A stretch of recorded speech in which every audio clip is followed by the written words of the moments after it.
ভিডিওটি দেখার আগে সবার কাছে ছোট্ট একটা রিকোয়েস্ট করতে চাই, প্লিজ প্লিজ প্লিজ যারা ভিডিওটি দেখবেন সবাই একটা করে সাবস্ক্রাইব করে দেবেন। আপনাদের ভালোবাসা পেলে এমন ভিডিও আরো উপহার দেব। ভিডিওগুলো বানাতে অনেক কষ্ট হয় আমি জানি, এই ভিডিওটি অনেক মানুষই দেখবেন, তাই প্লিজ একটা করে সাবস্ক্রাইব করে দেবেন। আর যারা আমাকে ভালোবাসে তারা সবাই একটা করে লাইক দিয়ে দেখিয়ে দিবেন লাভ ইউ অল। তো চলুন আজকের ভিডিওটি শুরু করা যাক। গল্প শুরু করার আগেই বলে দেওয়া হচ্ছে এটি একটি কাল্পনিক গল্প। তো চলুন শুরু করা যাক।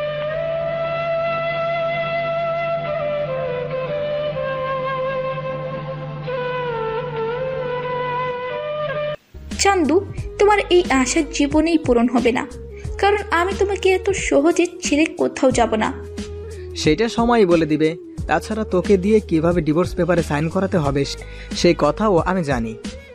কি জানিস বল, আমি একটু শুনি। বলার প্রয়োজন নেই, সময় হলে তুই নিজেই দেখতে পারবি। কথাটা বলে আমি লাইট বন্ধ করে বিছানায় গিয়ে শুয়ে পড়লাম। আমাকে ছেড়ে অন্য মেয়ের সাথে ফষ্টি নষ্টি করা বের করছি তোর। একবার সবাইকে বাড়িতে যেতে দে, তারপর তোকে দেখাবো আমি কি জিনিস। আমাকে রেখে তুই অন্য মেয়ের পেছনে কিভাবে যাস আমিও দেখে নিব। যখন যা করার করিস, এখন বিছানায় গিয়ে চুপচাপ শুয়ে পড়, না হলে আমি তোর কি হাল করব সেটা তুই নিজেও জানিস না। আমার কথা শুনে আরোহী আর একটা কথাও না বলে নিজের বিছানায় গিয়ে শুয়ে পড়ল, আর আমি আমার বিছানায় শুয়ে ঘুমিয়ে পড়লাম। অন্যদিকে আরোহী নিজের বিছানায় শুয়ে শুয়ে মাথায় শয়তানি বুদ্ধি বের করতে লাগলো, কিভাবে আমাকে বর্ষা থেকে দূরে রাখা যায়। মধ্যরাত পর্যন্ত এই শয়তানি বুদ্ধি বের করে অবশেষে একটা শয়তানি বুদ্ধি পেয়ে একটা শয়তানি মার্কা হাসি দিয়ে শান্তিতে ঘুমিয়ে পড়ল। পরের দিন সকালে আরোহী যথারীতি ঘুম থেকে উঠে কাজ করতে লাগলো। আমি আমার মতো খেয়ে অফিসে চলে গেলাম। আজকে অফিসে তেমন কোনো কাজ নেই, তাই বাবা আর ভাইয়াকে বাড়িতে থাকতেই বলেছি। আমি একাই আজকে অফিসে সামলে নেব। আমার কথা মতো ভাইয়া আর বাবা অফিসে যায় নাই। আরোহী সকালে সব কাজ শেষ করে মন খারাপের ভাব ধরে সোফায় বসে রইল। আরোহী, এই আরোহী, কি হয়েছে তোমার? এমন মন খারাপ করে আছো কেন? কি হলো বলো। দিদি, কি হয়েছে? দেখো না আরোহী কেমন মন খারাপ করে বসে রয়েছে। কারণ জিজ্ঞেস করছি, কিন্তু কারণটা আমাকে বলছে না। কি আর হবে দেবরজি, মনে হয় আবার কিছু বলেছে যার জন্য মন খারাপ। না, উনি আমাকে কিছুই বলেনি। তাহলে এমন মন খারাপ করে বসে রয়েছো কেন? আরোহীকে এমন ভাবে বসে থাকতে দেখে একে একে মা, বাবা আর ভাইয়াও চলে আসলো। মা, তোমার আবার কি হয়েছে? সাগর কি কিছু বলেছে? না, কিন্তু আপনাদের কিছু জিজ্ঞেস করার ছিল। কি জিজ্ঞেস করবে করো, তাই বলে কি কেউ মন খারাপ করে থাকে? আমি আগে আপনাদের আর ওনার সাথে যা করেছি তার জন্য কি আপনারা সবাই আমাকে ক্ষমা করে দিয়েছেন? হ্যাঁ, কিন্তু হঠাৎ আজকে আবার এই কথা কেন? এমনি। আচ্ছা, বাবার সাথে ওনার সম্পর্ক যেমন আগের মতো হয়ে গেল, আপনারা কি চান আমার সাথেও ওনার সম্পর্ক আগের মতো হোক? হ্যাঁ, কেনই তাই বা? সত্য হলেও তুমি আমাদের বাড়ির বউ। কিন্তু ওই ঘটনার পর বাবা তো আমার আর ওনার ডিভোর্সের জন্য আবেদন করেছিল, সেটার কি হবে? আরে ওটা তো আমি কবে বাদ দিয়ে দিতে বলছি। এটা নিয়ে কি এত চিন্তা করার কোনো দরকার আছে, পাগলি মেয়ে? আমি এটা নিয়ে চিন্তা করছি না। তাহলে কি নিয়ে চিন্তা করছো? উনি আমাকে এখনো ক্ষমা করেনি, আর উনি বলছে কিছুদিন পর উনি আমাকে ডিভোর্স দিয়ে ফর্সাকে বিয়ে করবে। বাবা, আমি আগেই বলে দিচ্ছি, আমি কিন্তু ওনাকে ডিভোর্স দিতে পারবো না, আর ওনার দ্বিতীয় বিয়ে হতে দিব না।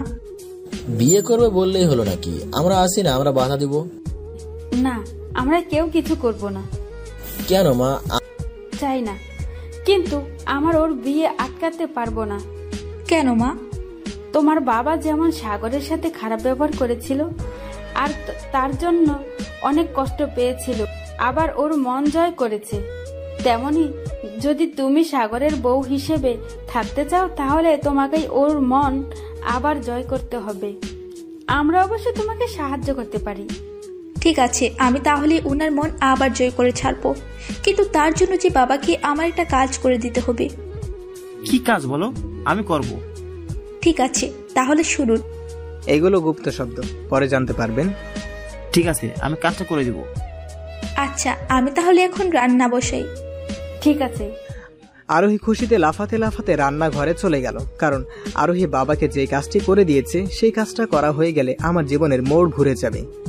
কি সেই মোড় সেটা আস্তে আস্তে জানতে পারবেন। দেখতে দেখতে কয়েকটা দিন কেটে যায়। একদিন রাতে সবাই যখন খেতে বসেছে তখন বাবা বলল, সাগর, আমরা কালকে ফিরে যাব।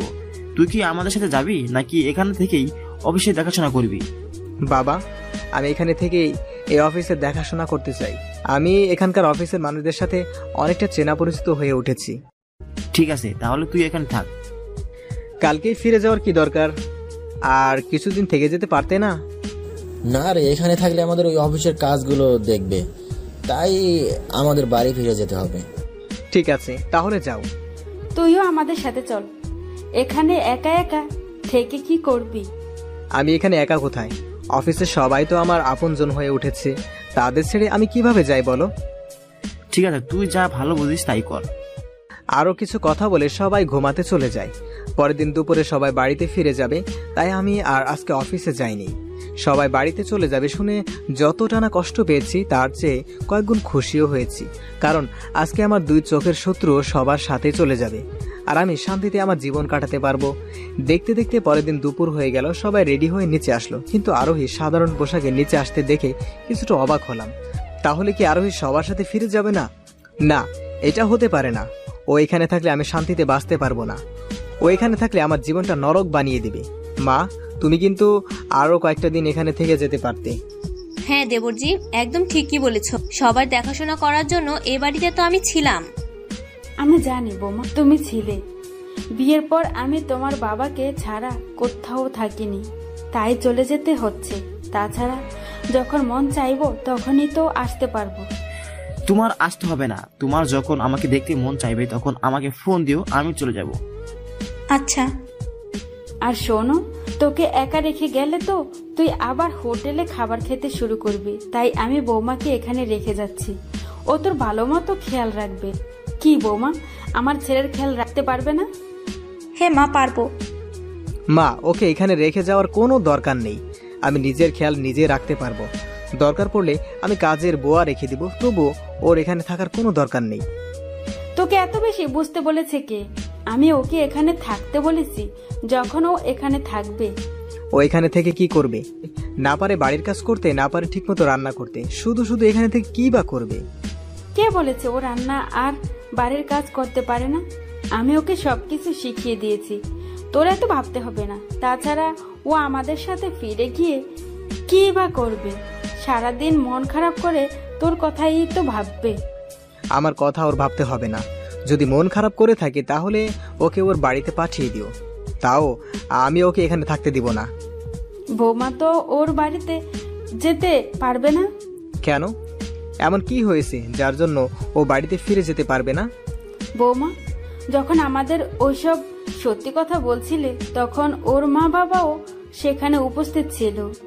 তারা ওসব শুনে ওকে অনেক কিছু বলেছে, আর ওকে এই বাড়িতে ওদের বাড়িতে যেতে পারবে না। সাগর, আমি বলি কি, তুই ওকে ওখানে থাকতে দে। আমরা যদি জোর করে ওকে নিয়ে যাই তাহলে তোর কথা ভাবতে ভাবতে এমনিতেও খাওয়া দাওয়া বন্ধ করে দেবে। ও মরে গেলেও আমার কিছু যায় আসে না। আমি শুধু জানি আমি ওকে এখানে থাকতে দিব না। কেন? বৌমা এখানে থাকলে তোর কি সমস্যা? যে মেয়ের জন্য আমি আমার পরিবার আর তোমাদের থেকে দূরে সরে গিয়েছিলাম, তাকে আমি আমার সাথে কোনোভাবেই রাখবো না। বৌমা যা কিছু করেছিল তার ফল তো তুই একা পাসনি, তার ফল আমরাও পেয়েছি। আমরা যদি বৌমাকে ভুলগুলোর জন্য ওকে ক্ষমা করে কাছে টেনে নিয়ে একই সাথে থাকতে পারি, তাহলে তুই কেন পারবি না? আমি তোমাদের মতো না। তোমরা ওকে কেন আর কিভাবে ক্ষমা করে দিয়ে কাছে টেনে নিয়েছো সেটা আমি জানি না, আর জানতেও চাই না। আমি শুধু জানি আমি ওকে আমার সাথে রাখতে পারবো না। সাগর! বাবা, আপনি শান্ত হন। আর হ্যাঁ, আপনারা একটু পরে বের হতে পারবেন। কেন?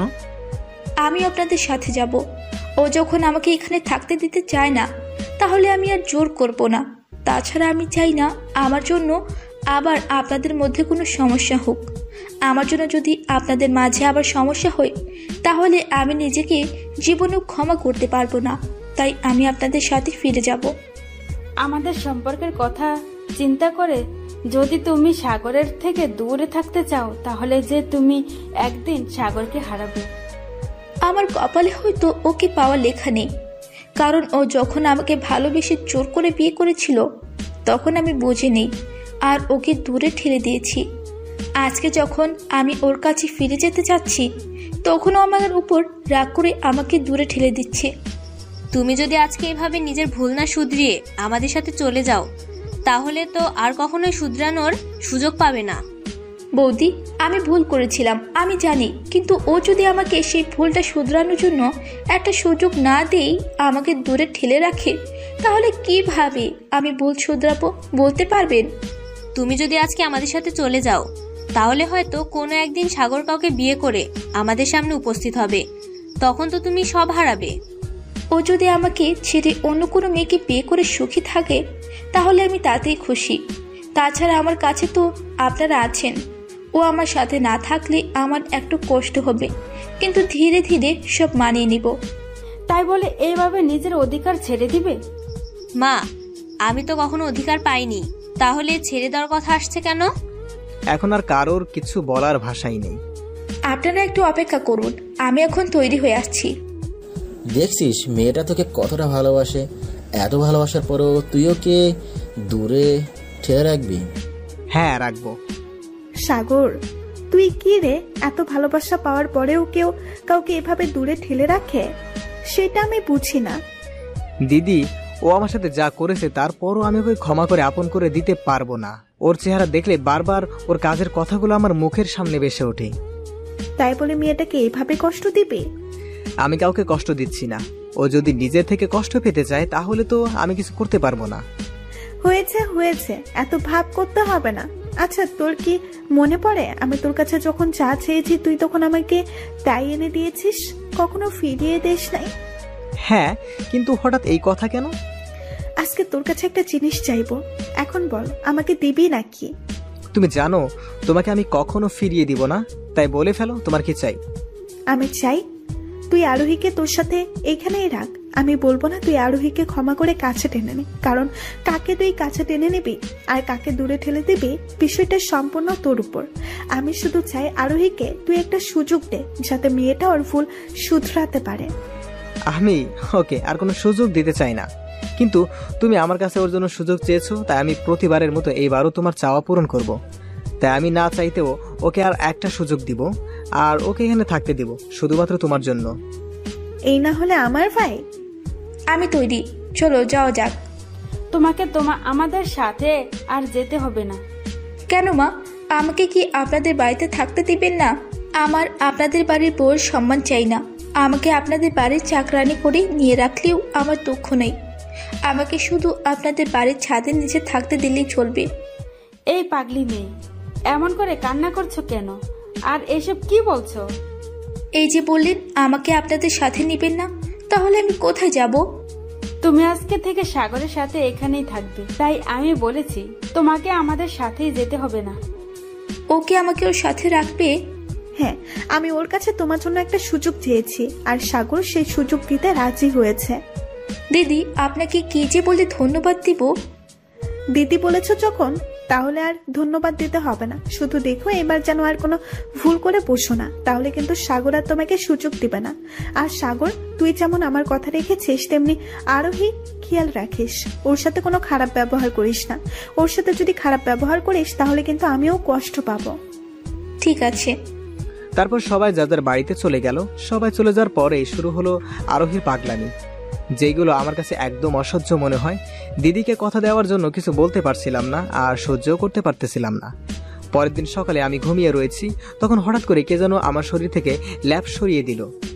এখন আপনারাই বলুন, এই শীতে কেউ যদি সকালে আপনার শরীর থেকে ল্যাপ সরিয়ে নেয় তাহলে আপনার কেমন লাগবে? আপনাদের কথা জানি না, কিন্তু আমার মাথা গরম হয়ে গেল।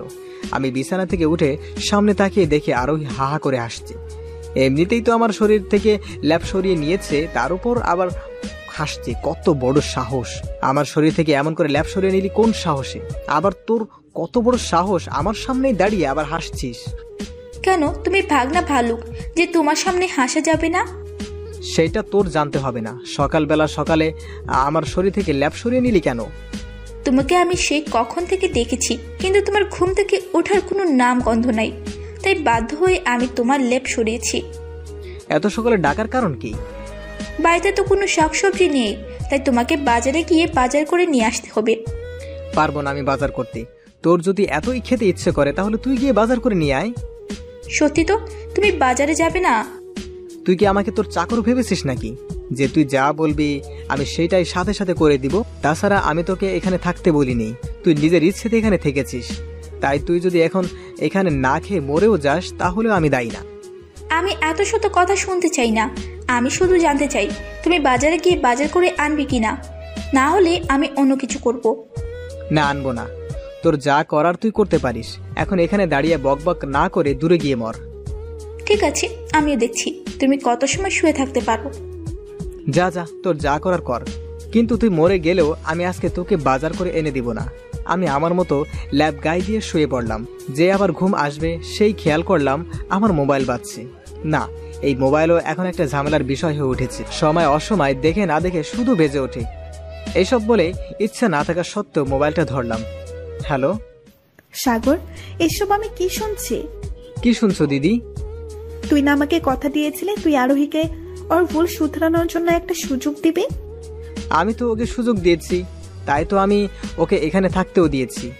মানলাম তুই ওকে সুযোগ দিয়েছিস, তাই বলে বাড়িতে খাওয়ার জন্য বাজার করে আনবি না? যদি তুই বাজার করে না আনিস তাহলে আরোহী কি খাবে, আর তুই বা কি খাবি? মানা তোকে হোটেলে খেতে না করেছে? ও এই ব্যাপার, ও তাহলে তোমাকে ফোন করে সব বলে দিয়েছে? হ্যাঁ, এখন তুই যা গিয়ে ওকে বাজার করে এনে দে। দিদি, তুমি তো জানোই আমি কত ঘুম পাগলা, তার উপর এখন আবার শীত। এমন অবস্থায় যদি আমি বিছানা থেকে উঠে চলে যাই তাহলে বিছানা কষ্ট পাবে তো।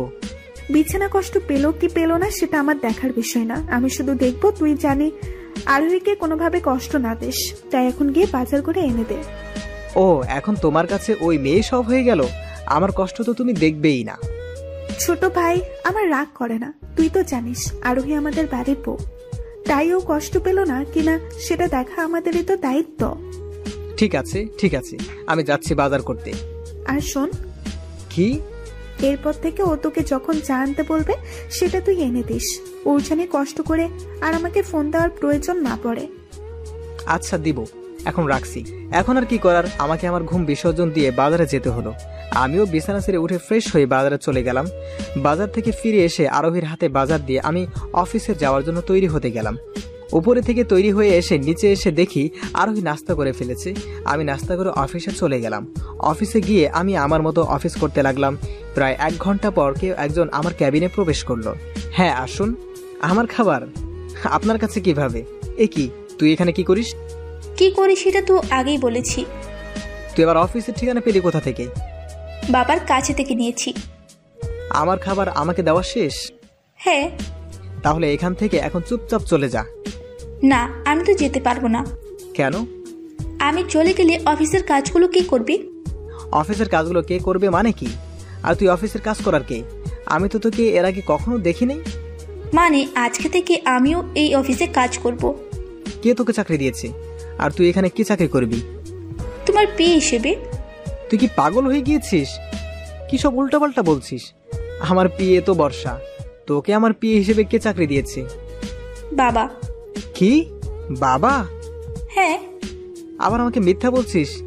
এমনিতে তো তোকে সুযোগ দিতে চাইনি, তার উপর দিদির কথা শুনে যাও সুযোগ দিয়েছি, এখন আবার মিথ্যা বলছিস? আমি মিথ্যে বলছি না। তোমার যদি বিশ্বাস না হয় তাহলে তুমি বাবাকে কল করে জিজ্ঞেস করে নিতে পারো। তা তো আমি করবই। হ্যালো বাবা। হ্যাঁ সাগর বল। তুমি নাকি আরোহীকে আমার নতুন পিএ হিসেবে চাকরি দিয়েছো? হ্যাঁ। ওকে অফিসের কাজ কিছু বোঝে যে তুমি ওকে চাকরি দিয়েছো? তুইও তো আগে অফিসের কাজ কিছু বুঝতি না, কিন্তু দেখ এখন আস্তে আস্তে সব কিছু বুঝে গিয়েছিস। তেমনি আমার বিশ্বাস বৌমাও সব কিছু বুঝে যাবে। তোমার কি দরকার ছিল ওকে চাকরি দেওয়ার? ও যদি এখানে বসে বসে চাকরি করে তাহলে বাড়ি দেখাশোনা করবে কি? দেখ বাবা, বাড়িতে এখন কেউ নেই, রান্না বান্না করে বৌমা টাইম পাস করার জন্য কি করবে? তাছাড়া বৌমা যদি তোর পিএ হিসেবে থাকে তাহলে আস্তে আস্তে তোদের মাঝে দূরত্ব কমে যাবে। চাই না আমি আমাদের মাঝের দূরত্ব কমাতে। ওর মতো মেয়ের সাথে আমি আমার সম্পর্ক ঠিক করতে চাই না। দেখ বাবা, এইভাবে বলিস না। আরোহী শত হলেও তোর বউ। আমি ওকে আমার বউ হিসেবে মানি না। সাগর, তুই যেমনি তো দিদির কথা শুনে বৌমাকে একটা সুযোগ দিয়েছিস, তেমনি আমার কথা শুনে বৌমাকে তোর বিয়ে হিসেবে রেখে দে, অন্তত আমার কথা ভেবে। তোমরা সবাই আমাকে সবসময় ব্ল্যাকমেল করো, কেন বলো তো? কি করবো? তাছাড়া তো তুই আমাদের কথা রাখিস না। ঠিক আছে, তোমার কথা ভেবে আমি ওকে পিএ হিসেবে রেখে দেব, কিন্তু 1 মাসের মধ্যে যদি সব কাজ শিখতে না পারে তাহলে আমি ওকে চাকরি থেকে বের করে দিব। আচ্ছা। বাবার কথায় আমি ওকে আমার পিএ হিসেবে রাখলাম, কিন্তু ভালো মতো চাকরি না করতে পারলেও তোকে বের করে দিব, কথাটা মনে রাখিস। আচ্ছা। এইভাবে সেই দিন দেখতে দেখতে কেটে গেল। পরের দিন সকালে আমি নাস্তা করে অফিসে চলে এসেছি, কিন্তু আমার পিএ আসার কোনো নাম গন্ধও নেই। দেখতে দেখতে পাক্কা 1 ঘন্টা পর উনি অফিসে আসলেন। আমি সাথে সাথে ওনাকে ডেকে পাঠালাম। এটাকে কি আপনার বাবার বাড়ি পেয়েছেন নাকি, যে যখন ইচ্ছা তখন আসবেন? না, আসলে তুমি তো জানো আমি বাড়িতে রান্না করে তারপর অফিসে আসি। আমাদের খাবার রান্না আর ঘরের কাজ শেষ করে আসতে আসতে একটু দেরি হয়ে যায়। দেরি হয়ে যায় বললেই হবে নাকি? এটা অফিস, এখানে যদি সময় মতো আসতে না পারেন তাহলে চাকরি করতে পারবেন না। তাছাড়া চাকরিতে ঢোকার আগে মনে ছিল না আপনাকে আপনার সংসারও সামলাতে হবে? দুঃখিত, কালকে থেকে আর হবে না। কথাটা জানি মনে থাকে। এরপর যদি কোনোদিন দেখেছি আপনি অফিসে আসতে দেরি করেছেন তাহলে সেদিন আপনার চাকরির শেষ দিন হবে, কথাটা জানি মনে থাকে। হ্যাঁ থাকবে, আমি তাহলে এখন আসি। কথাটা শেষে যে স্যার বলতে হয় সেটাও কি শিখেন নাই? সরি স্যার, এরপর থেকে আর এমন হবে না। আচ্ছা, এখন আপনি আসতে পারেন। আরোহী নিজের ক্যাবিনে চলে গেল। আরোহীকে এভাবে কষ্ট দিতে দিতে আমার মনটা খুশিতে ভরে গেল। বাবা ওকে চাকরি দিয়েছিল দেখে একটু রাগ হচ্ছিল, কিন্তু এখন খুশিও লাগছে। কিন্তু আরোহীকে এসব বলার ফল যে আমাকে ভোগ করতে হবে সেটা কে জানতো? আমি কিভাবে ফল ভোগ করলাম সেটা কালকে বলবো। পরের দিন সকালে আমি ঘুমিয়ে রয়েছি। এমনিতেই আরোহী আমাকে প্রতিদিন সকাল 7টায় উঠিয়ে বাজারে পাঠায়, কিন্তু আজকে সকাল 6টায় আমাকে ডাকতে শুরু করেছে। আরোহীর ডাকাটাকে সহ্য করতে না পেরে বিছানা থেকে উঠে বসলাম। কি হয়েছে তা ঠিক? এত সকাল সকাল ডাকার কি আছে? তুমি তাড়াতাড়ি উঠে বাজারে যাও। এই শীতের মধ্যে আমি এখন বাজারে যাব? হ্যাঁ। পারবো না। কেন? এমনিতে তো প্রতিদিন সকাল 7টায় আমাকে উঠিয়ে বাজারে পাঠাতে, তাহলে আজকে 6টায় উঠিয়ে বাজারে পাঠাচ্ছ কেন? কি করব, তুমি তো জানো আজকে থেকে আমাকে অফিসের বস আমাকে সময় মতো অফিসে যেতে বলেছে। এখন যদি আমি তোমাকে ঘুম থেকে উঠিয়ে বাজারে না পাঠাই তাহলে তো সময় মতো রান্না করে অফিসে যেতে পারবো না। তোর রান্না করা লাগবে না, তবুও আমি এখন বাজারে যেতে পারবো না। দেখো, আমি যদি রান্না না করে অফিসে যাই তাহলে দুপুরে আমরা কি খাবো? দরকার পড়লে না খেয়ে থাকবি, তবুও আমি বাজারে যেতে পারবো না। ঠিক আছে, তাহলে আমি দিদিকে ফোন করে জানিয়ে দিচ্ছি তুমি বাজারে যেতে চাচ্ছ না। আমাকে ব্ল্যাকমেল করছিস? তুমি যেইটা ইচ্ছা করতে পারো। কি আর করার, চেয়েছিলাম ওকে চাকরি থেকে বের করে দেব, তাই কালকে ওই বুদ্ধি বের করেছিলাম, কিন্তু এখন আমার চাল আমার উপরেই ভারী হয়ে গেল। তারপর আমি বিছানা থেকে উঠে চলে গেলাম বাজারে। আমার সময় মতো আমি অফিসের জন্য আসতে লাগলাম। তখনই আরোহী বেরিয়ে এসে আমার সাথে আমার গাড়িতে করে অফিসে যাওয়া আসার জন্য জেদ ধরল। আমিও বাধ্য হয়ে অফিসে নিয়ে আসলাম। এইভাবে কেটে গেল অনেকগুলো দিন, প্রায় 1 মাসের মতো। এই 1 মাসে আরোহী আমার কাছে অনেকবার ক্ষমা চেয়েছে। শুধু তাই নয়, এই 1 মাসে আরোহী আমার উপর সম্পূর্ণ কবজা করে নিয়েছে। আমার কখন কোন সময় কি কি করতে হবে সব ওর অনুযায়ী করতে হয়। প্রথম প্রথম খারাপ লাগলেও আস্তে আস্তে ভালো লাগা শুরু হয়ে যায়। আগে দিদি আর বাবার ভয় দেখে আমাকে সব কাজ করাতো, কিন্তু এখন আমি নিজেই সব কাজ করে দেই। একদিন অফিসে বসে বসে ভাবতে লাগলাম আর নিজের বিবেকের কাছে প্রশ্ন করতে লাগলাম, আমি এসব ঠিক করছি? আর কেনই বা করছি? আগে আমার জীবন কত সুন্দরই না ছিল, কিন্তু আরোহীর নামের একটা বদনাম উঠিয়ে দেওয়ার পর আমার আরোহীকে বিয়ে করতে হলো। ভেবেছিলাম বিয়ের পর আরোহীর উপর আমি প্রতিশোধ নিব, কারণ আমার সাথে সম্পর্ক শেষ করে দিয়ে আরোহী কোন সাহসে বারবার নতুন ছেলের সাথে সম্পর্কে যাওয়ার চেষ্টা করেছে। কিন্তু উল্টো আরোহী আমার উপরই প্রতিশোধ নিল, আমাকে আমার পরিবার থেকে দূরে সরিয়ে দিল। আমার বাবা আমাকে তেজ্যপুত্র করে দিল শুধুমাত্র আরোহীর জন্য। তারপর যখন আমি পাগলের মতো একটা চাকরির জন্য খুঁজছিলাম, তখন দিদির কথায় আমি এই অফিসে আসি। আচ্ছা, আমি কি এখানে এসে ঠিক করেছিলাম? হয়তো হ্যাঁ, কারণ আমি অন্য একটা কোম্পানিতে থাকলে অন্য মানুষের উপকার হতো, কিন্তু নিজেদের ব্যবসা ধরে নিজেদের ব্যবসারই উন্নতি করলাম। তাছাড়া আমার মনে হয় না বাবা আমাকে তেজপুত্র করে আর আমাদের পরিবার থেকে দূরে সরিয়ে দিয়ে কোনো ভুল করেছে। উল্টো আমারই উপকার হয়েছে। প্রথম উপকার, আমি ব্যবসা করতে শিখেছি, নিজেদের ব্যবসার উন্নতি করেছি।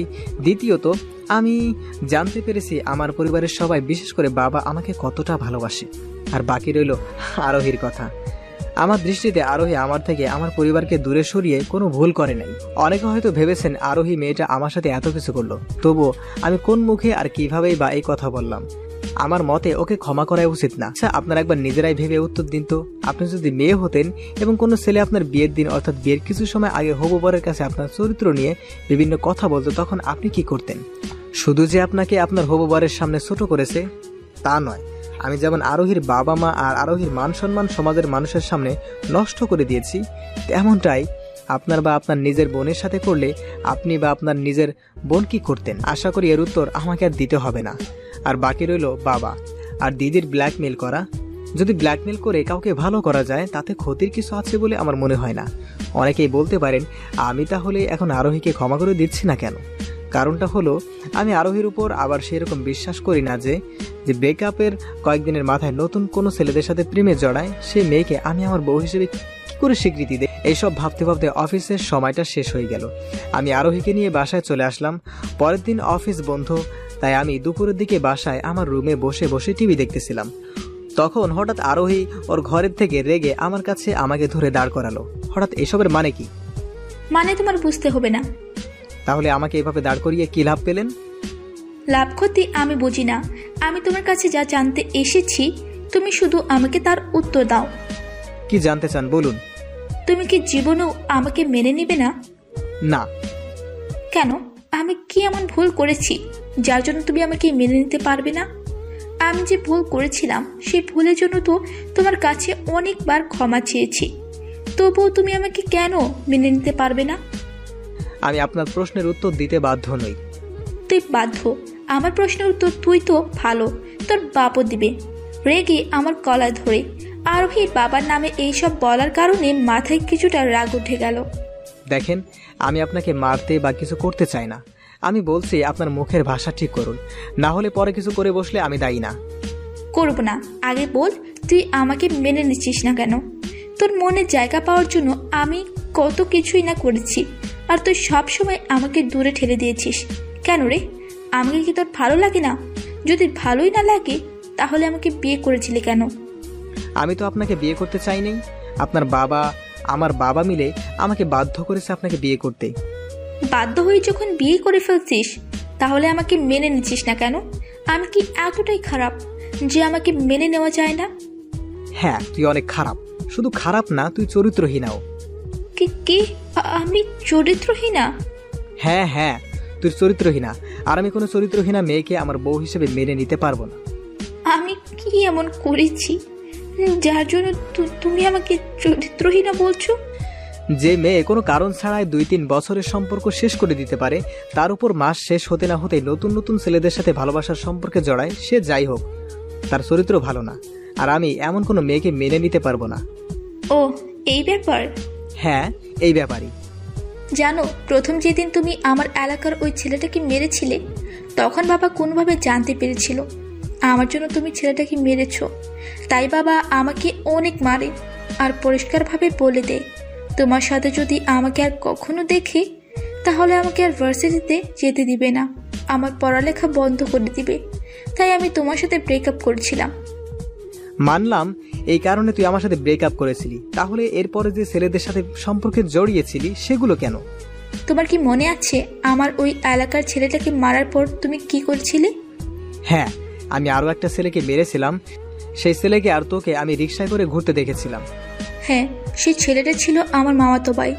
আমার মন খারাপ ছিল তাই মামাতো ভাই আমাকে নিয়ে ঘুরতে বেরিয়েছিল, আর তুমি আমাদের দেখার পর তাকে মেরেছিলে। এটা নিয়েও আমার বাড়িতে অনেক সমস্যা হয়। এরপর আমি ভার্সিটিতে যতগুলো ছেলে বন্ধুর সাথে কথা বলেছি তুমি সবার ভয় দেখিয়েছ। তুমি হয়তো ভেবেছিলে আমি তাদের সাথে সম্পর্কে জড়িয়েছি, কিন্তু বিশ্বাস করো আমি শুধু তোমাকে ভালোবেসেছি আর বাসবো। আর যখন জানতে পারি বাবা আমার বিয়ে ঠিক করেছে, তাই সেদিন তোমার সাথে দেখা করে তোমাকে ওইসব বলতে চেয়েছিলাম যাতে তুমি আমাকে বিয়ে করে তুলে নিয়ে যাও, কিন্তু তুমি কি করলে? ঠিক উল্টাটা। বিশ্বাস করো আমি ততটাও খারাপ না যতটা তুমি আমাকে ভাবো। তুমি যেদিন আমাকে চরিত্রহীনা বলার পর আমি যত কষ্ট না পেয়েছিলাম, আজকে তার চেয়েও অনেক বেশি কষ্ট পেয়েছি। আচ্ছা, আমি তোমাকে অনেক জ্বালাই তাই না? কথা দিচ্ছি আজকের পর থেকে তোমাকে আর কখনোই জ্বালাবো না, তোমাকে কষ্ট দিব না। সব সময় প্রার্থনা করব তুমি যাতে সুখে থাকো, ভালো থাকো।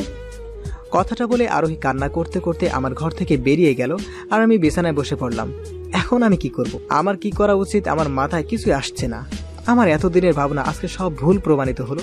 আমাদের ব্রেকআপের পর থেকে আমি আরোহীর নামে কি কি করেছি না ভেবেছি, আরোহীর চরিত্র নিয়ে কত প্রশ্নই না তুলেছি, কিন্তু আজকে জানতে পারলাম আমি এতদিন ভুল ভেবেছি। না, এখন আমাকে বসে থাকলে চলবে না, আমাকে আরোহীর কাছে গিয়ে ক্ষমা চাইতে হবে। মেয়েটাকে ভুল বুঝে আমি কত কষ্টই না দিয়েছি, কত কিছুই না বলেছি, আজ কত খারাপ ব্যবহারই না করেছি।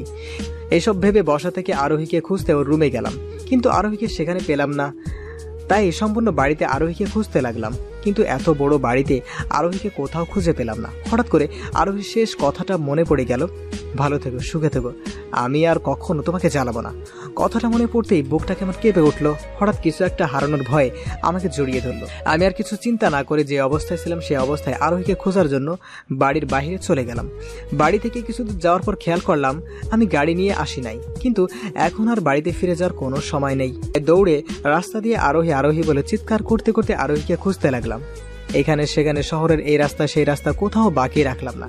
আরোহীকে প্রতিটা জায়গায় খুঁজলাম, কিন্তু কোথাও পেলাম না। দেখতে দেখতে বিকেল হয়ে গেল। হতাশ হয়ে রাস্তার মাঝখান দিয়ে হাঁটতে লাগলাম।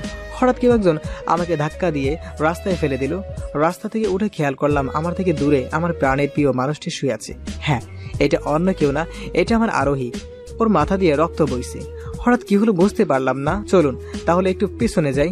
আমি যখন রাস্তা দিয়ে যাচ্ছিলাম তখন একটা ট্রাক আমার পিছন থেকে আসতে থাকে। আরোহী কোন এক জায়গা থেকে দেখতে পেয়ে আমাকে ধাক্কা দিয়ে ফেলে দিয়ে নিজের ট্রাকের সামনে চলে আসে।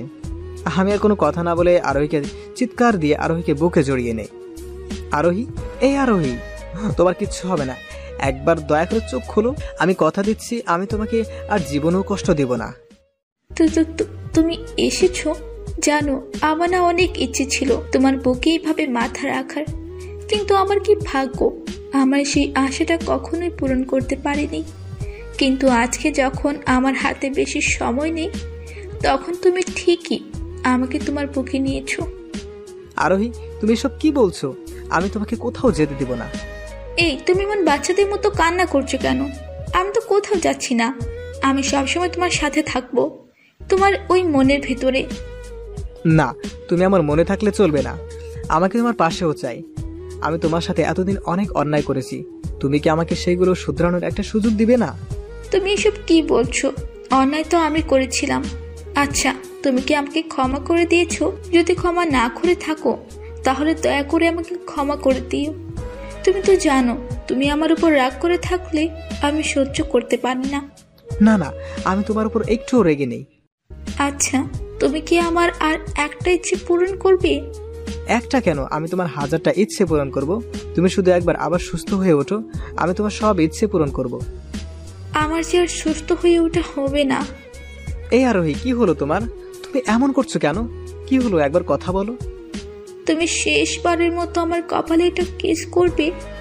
আমার না অনেক ইচ্ছা ছিল তুমি প্রতিদিন সকালে উঠে আমার কপালে একটা কিস করে আমাকে ঘুম থেকে উঠাবে। একটা কেন, আমি তোমার কপালে 1000টা কিস করব। তুমি শুধু একবার সুস্থ হয়ে ওঠো।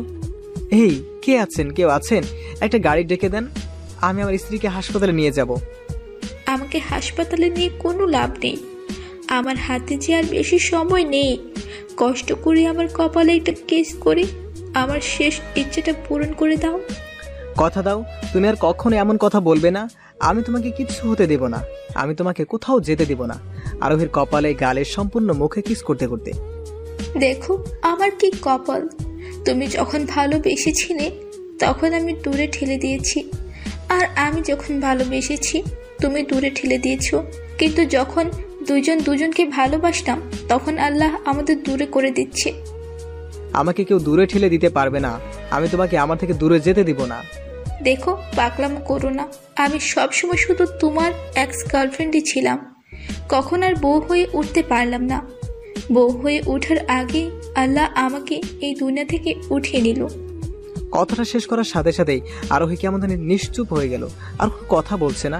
এটা দেখে আমি আরোহীকে ধরে আরোহী বলে চিৎকার করতে লাগলাম আর কান্না করতে লাগলাম। এইভাবেই আমার এক্স গার্লফ্রেন্ড আমার বউ হওয়ার আগেই আমার জীবন থেকে হারিয়ে গেল। আরোহী আমার বুকে চুপচাপ শুয়ে রয়েছে দেখে আমি প্রায় পাগলের মতো চিৎকার করতে করতে আরোহী আরোহী বলে কান্না করতে লাগলাম। তার সাথে আরোহীকে অনেক জোরে জড়িয়ে ধরলাম। আমার আশেপাশে অনেক মানুষের ভিড় হয়ে গিয়েছে। আমি যে রাস্তায় এসব করতেছি আমার খেয়ালই নেই।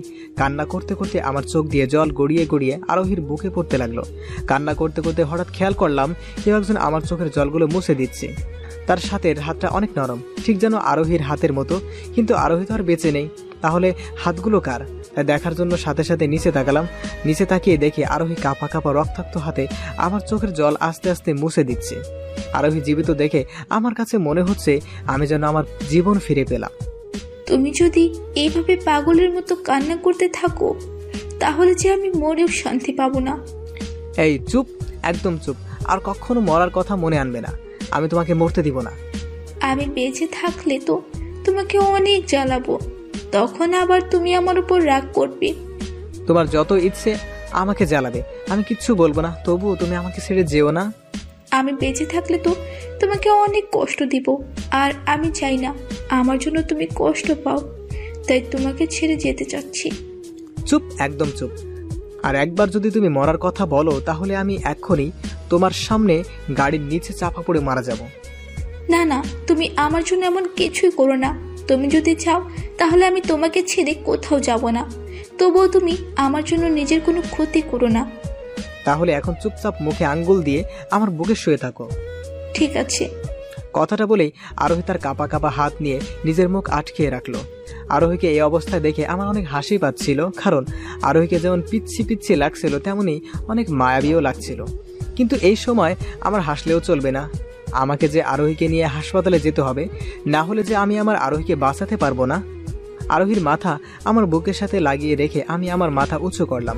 মাথা উঁচু করে দেখতে পেলাম অনেক মানুষ আমাদের ভিড় করে রেখেছে।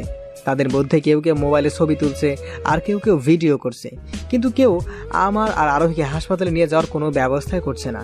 সবাই শুধু চেয়ে চেয়ে দেখছে। ভাই, আপনাদের যত ভিডিও বা ছবি তোলার একটু পরে তুলিয়েন, দয়া করে কেউ একটা গাড়ি ডেকে দিন না। আমি আমার বউকে হাসপাতালে নিয়ে যাব। আমি আপনাদের সবার পায়ে পড়ি, দয়া করে আমাকে একটা গাড়ির ব্যবস্থা করে দিন। আপনি আমার সাথে চলুন, আমি আপনাকে আর আপনার স্ত্রীকে গাড়ি করে হাসপাতালে নিয়ে যাচ্ছি। এই, তুই কি করতে যাচ্ছিস? তোর কি কোনো ধারণা আছে? কেন? আমি তো ওনাকে সাহায্য করতেছি, এতে ক্ষতি কি? আরে আবাল, ওনার বউয়ের অ্যাক্সিডেন্ট হয়েছে। তুই যদি এইভাবে হাসপাতালে নিয়ে যাস তাহলে দেখবি শেষমেশ তোকেই পুলিশ কেসে ফাঁসিয়ে দেবে। সেই লোকের কথা শুনে লোকটি আর আমাকে সাহায্য করলো না। তাদের কথাগুলো শুনে আমি কি পরিমাণ কষ্ট পেলাম সেটা আর বলে বোঝাতে পারবো না। এখন আমি কি করব? আমার মাথায় কিছুই আসছে না। আমি আরোহীকে এইভাবে এখানে ফেলেও রাখতে পারবো না। যদি আরও কিছু সময় আরোহী এমনভাবে থাকে তাহলে আর হয়তো বাঁচানো সম্ভব হবে না। হাসপাতাল আমাদের এখান থেকে বেশি দূরে না, তবুও কেউ আমাকে সাহায্য করতে চাচ্ছে না। তাই বাধ্য হয়ে আরোহীকে কোলে তুলে নিয়ে আমি হাসপাতালের দিকে ছুটতে লাগলাম, কারণ আমি আমার আরোহীকে ছাড়া থাকতে পারবো না। যে করেই হোক আরোহীকে আমার বাঁচাতেই হবে। ছুটতে ছুটতে আমি আরোহীকে নিয়ে প্রায় 10 মিনিট পর হাসপাতালে এসে পৌঁছালাম।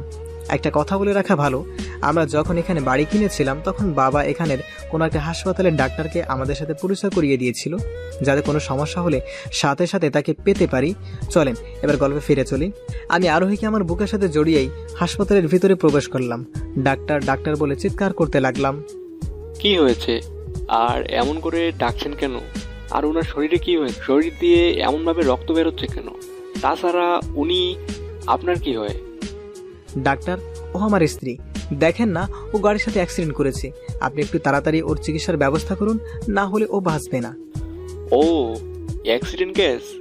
তাহলে আপনি আগে পুলিশকে খবর দিন। পুলিশ আসার পর আমি ওনার চিকিৎসা শুরু করব। ডাক্তার সাহেব, দয়া করে এমনটা করিয়েন না। আপনি আগে চিকিৎসা শুরু করুন, তারপর আমি পুলিশ কেন, আরও যদি কেউ খবর দিয়ে আনার প্রয়োজন হয় তাহলে আমি তাকেও নিয়ে আসবো। কিন্তু দয়া করে আপনি আগে চিকিৎসা শুরু করুন, না হলে যে আমার স্ত্রী আর বাঁচবে না।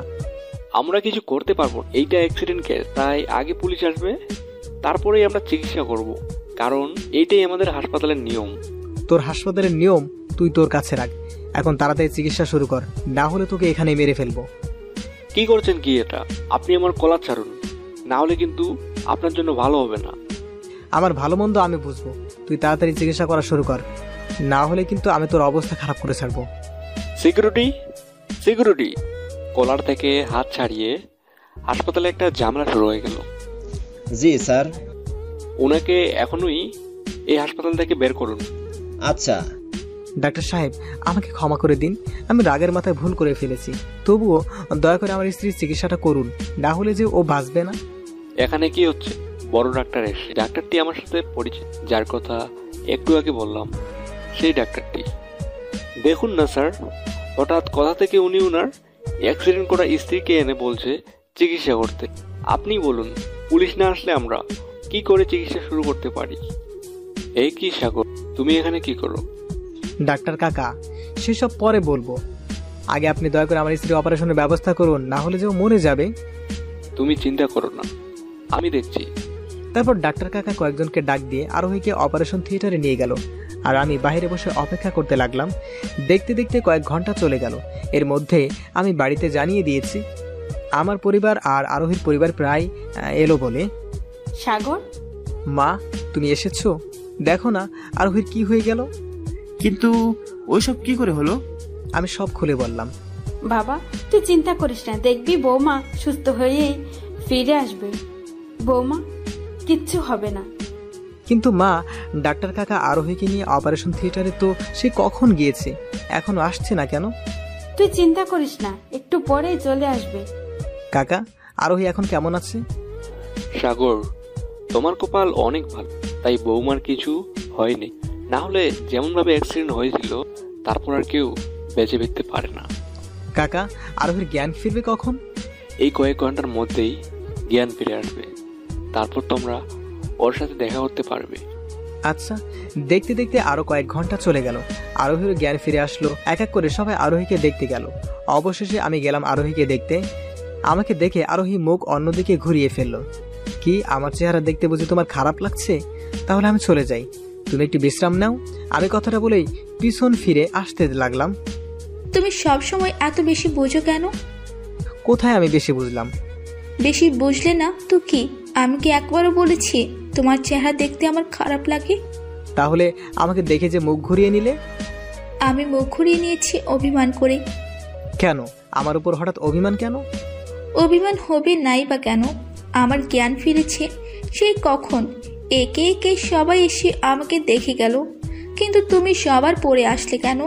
আরে পাগলি, পরে এসেছি কারণ তোমার সাথে অনেক সময় কাটানোর জন্য। আগে আসলে তো আর সময় কাটাতে পারতাম না।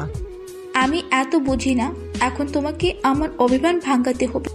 কি করলে তোমার অভিমান ভাঙবে?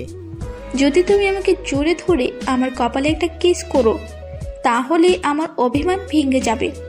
আচ্ছা বাবা, করছি। তারপর আমি আরোহীকে আস্তে আস্তে করে জড়িয়ে ধরে কপালে একটা কিস করে বসলাম। তুমি কি আমাকে এভাবেই সারা জীবন তোমার বুকে আগলে রাখতে পারবে?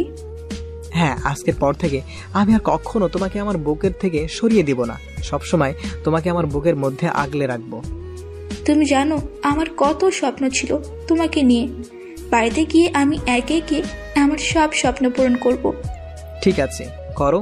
এখন লক্ষ্মী মেয়ের মতো চুপচাপ আমার বুকে শুয়ে থাকো তো। ঠিক আছে। এরপর আরোহী যত দিন হাসপাতালে ছিল আমি সবসময় আরোহীর কাছেই ছিলাম। আমার গোসলের সময় বাদে আমি আরোহীকে আমার দুই চোখ থেকে দূরে সরতে দেই নাই। এমনকি আরোহীও আমাকে কোথাও যেতে দেয় নাই। আমাকে যদি না দেখতো তাহলেই ওর পাগলামি শুরু হয়ে যেত। আরোহী যতদিন হাসপাতালে ছিল প্রতিদিন আমি আরোহীকে খাইয়ে দিতাম। আরোহী সুস্থ হওয়ার পর আমরা সরাসরি আমাদের আগের বাড়িতে ফিরে আসি। আমরা চাই নেই আমাদের পরিবার থেকে দূরে থাকতে, আর বাবা মাও আমাদের আর সেখানে থাকতে দিতে চাই নাই। এইভাবেই আমরা আমাদের নতুন সংসার গড়ে তুললাম। এভাবেই আমার এক্স গার্লফ্রেন্ড আমার বউ হয়ে উঠল। হ্যালো বন্ধুরা, গল্পটি কেমন লাগলো অবশ্যই কমেন্ট করে জানাবেন। যদি ভালো লাগে আমাদের প্রেমের মায়াজাল চ্যানেলটিকে অবশ্যই সাবস্ক্রাইব করে আমাদের সাথেই থাকবেন। আল্লাহ হাফেজ।